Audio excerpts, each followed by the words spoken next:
कांग्रेस की अंदरूनी लड़ाई यानी G23 बनाम रेस्ट ऑफ कांग्रेस अब पश्चिम बंगाल की चुनावी फिजा में भी उसने अपनी उपस्थिति दर्ज करा दी है। और इस नए विवाद के पीछे है पश्चिम बंगाल के फुरफुरा शरीफ के पीरजादा अब्बास सिद्दीकी, जो कभी ममता बनर्जी के बहुत खास हुआ करते थे। आज इन्हीं की वजह से कांग्रेस में तकरार बढ़ गई है। अब्बास सिद्दीकी ने इंडियन सेक्युलर फ्रंट बनाकर विधानसभा चुनाव लड़ने का फैसला किया है और वामपंथी दलों से अलायंस कर लिया है। उसी वामपंथी फ्रंट से जिसके साथ कांग्रेस भी अलायंस में है इन चुनावों के लिए, यानी एक तरफ टीएमसी और बीजेपी है, दूसरी तरफ तो एक थर्ड फ्रंट भी उभरा है जिसमें आईएसएफ है यानी इंडियन सेक्युलर फ्रंट, जिसमें कांग्रेस है और जिसमें लेफ्ट फ्रंट है। G23 के नेता आनंद शर्मा ने अपनी पार्टी पर निशाना साधा है कि पार्टी सांप्रदायिकता के खिलाफ दोहरी नीति अपना रही है। पलटकर अधीर रंजन चौधरी ने आनंद शर्मा को कटघरे में खड़ा कर दिया कि आप बीजेपी के एजेंडा पे काम कर रहे हैं। फुरफुरा शरीफ दरगाह पश्चिम बंगाल के मुसलमानों के लिए महत्वपूर्ण स्थान रखती है। ममता बनर्जी भी इसी फुरफुरा शरीफ दरगाह के रास्ते सत्ता पर काबिज हुई थी 2011 में। लेकिन यह भी सच है कि दरअसल अब्बास सिद्दीकी पर सांप्रदायिक और भड़काऊ बयान देने के आरोप लगते रहे हैं। इसलिए आईएसएफ लेफ्ट कांग्रेस के इस प्यार का पंचनामा करना जरूरी है, क्योंकि बड़ा सवाल यह है कि लेफ्ट कांग्रेस और आईएसएफ के इस गठबंधन से क्या बीजेपी को हिंदू पोलराइजेशन करने में मदद मिलेगी, वोटरों के हिंदू पोलराइजेशन करने में मदद मिलेगी। नमस्कार, मैं हूं आपका न्यूज बाज प्रभात शुंगलू। मेरा आज का सवाल, क्या चुनाव के लिए कांग्रेस को आईएसएफ वाले फ्रंट का हिस्सा बनना चाहिए था?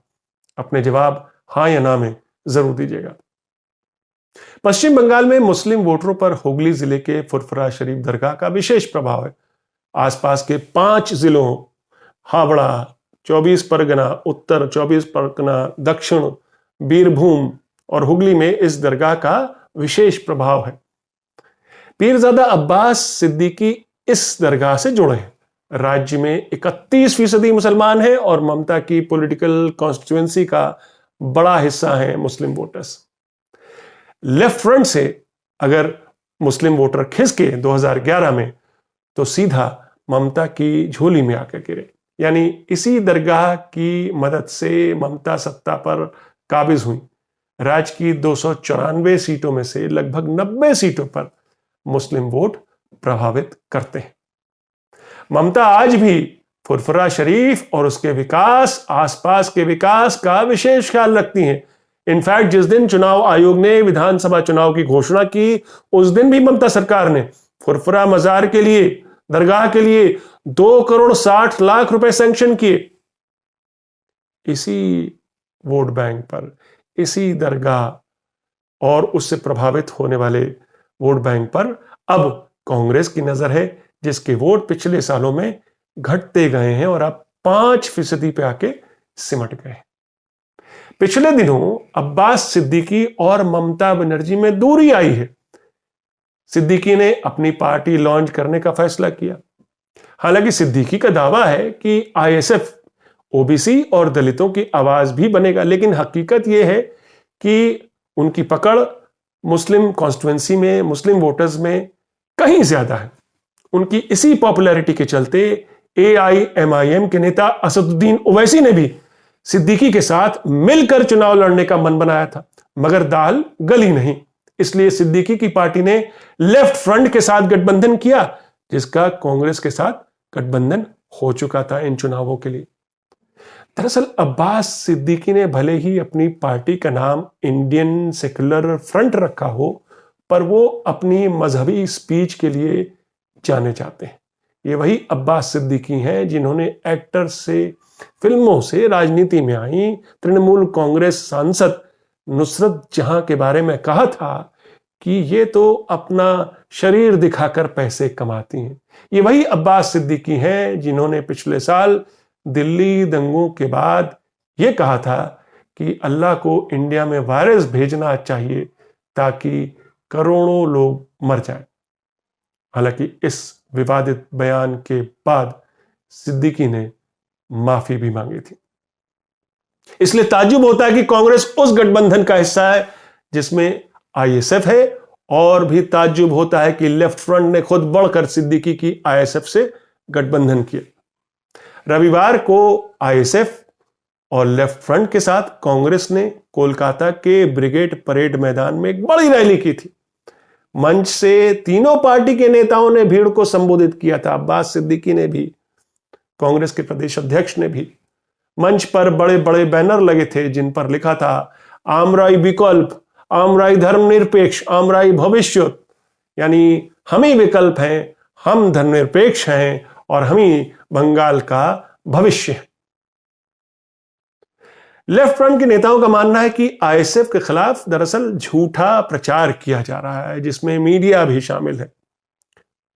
लेफ्ट लीडर अब्बास सिद्दीकी के बारे में कहते हैं कि वो आम जनता के, गरीब जनता के मुद्दे उठाते रहे। उनका कहना है कि आईएसएफ का प्रेसिडेंट एक ट्राइबल लीडर है।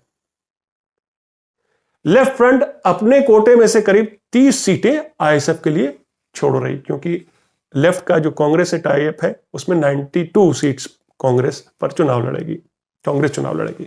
लेकिन कांग्रेस नेतृत्व से नाराज G23 में शामिल वरिष्ठ कांग्रेसी नेता आनंद शर्मा को लगता है कि कांग्रेस और आईएसएफ का एक साथ आना, एक फ्रंट में आना, पार्टी के उसूलों के खिलाफ।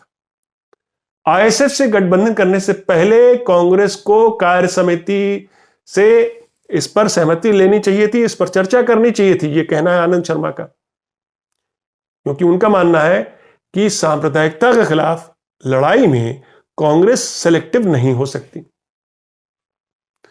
अब इस बयान के बाद पार्टी के वरिष्ठ नेता और लोकसभा में कांग्रेसी नेता अधीर रंजन चौधरी ने ट्विटर पर ही आनंद शर्मा पर पलटवार किया। बोले कि आपके फैक्ट गलत है, क्योंकि आईएसएफ के साथ कांग्रेस नहीं, लेफ्ट फ्रंट की सीट शेयरिंग और अलायंस है। अधीर रंजन चौधरी भी पश्चिम बंगाल से बोले, जिन्हें बीजेपी की जहरीली सांप्रदायिकता से लड़ना चाहिए वो पीएम मोदी की शान में कसीदे गढ़ रहे, वो अपना समय बर्बाद कर रहे हैं ऐसे लोग। जाहिर है अधीर रंजन चौधरी जो है गुलाम नबी आजाद पर निशाना साध रहे थे, जिन्होंने 2 दिन पहले ही पीएम मोदी की तारीफ की थी।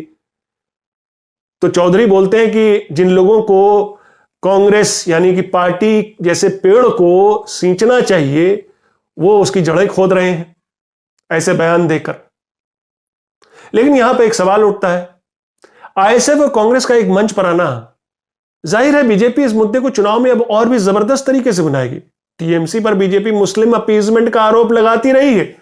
अब आईएसएफ, कांग्रेस और लेफ्ट फ्रंट का गठबंधन होने के बाद बीजेपी इनके तथाकथित सेक्युलर एजेंडे का भी मखौल उड़ाएगी, इसमें कोई शक नहीं। जाहिर है बीजेपी अपने वोटरों तक संदेश पहुंचाने में कामयाब होगी कि देख लीजिए सेक्युलर पार्टियों की असलियत। तो क्या बंगाल चुनाव में हिंदू मुस्लिम की राजनीति करने में बीजेपी सफल होगी? क्या यह सफलता उसको वोटों के जरिए ट्रांसलेट होगी, सीटों में ट्रांसलेट होगी? क्या आईएसएफ यानी इंडियन सेक्युलर फ्रंट, कांग्रेस और लेफ्ट गठबंधन इसमें बीजेपी की मदद करेगा? तो इसी से जुड़ा है मेरा आज का सवाल जो यहां मैं दोहराता हूं, क्या चुनाव के लिए कांग्रेस को आईएसएफ वाले थर्ड फ्रंट का हिस्सा बनना चाहिए था? अपने जवाब हां या ना में जरूर दीजिएगा। तो ये थी आज की न्यूज़बाजी। फिर मिलेंगे एक नई न्यूज़बाजी के साथ, तब तक के लिए नमस्कार।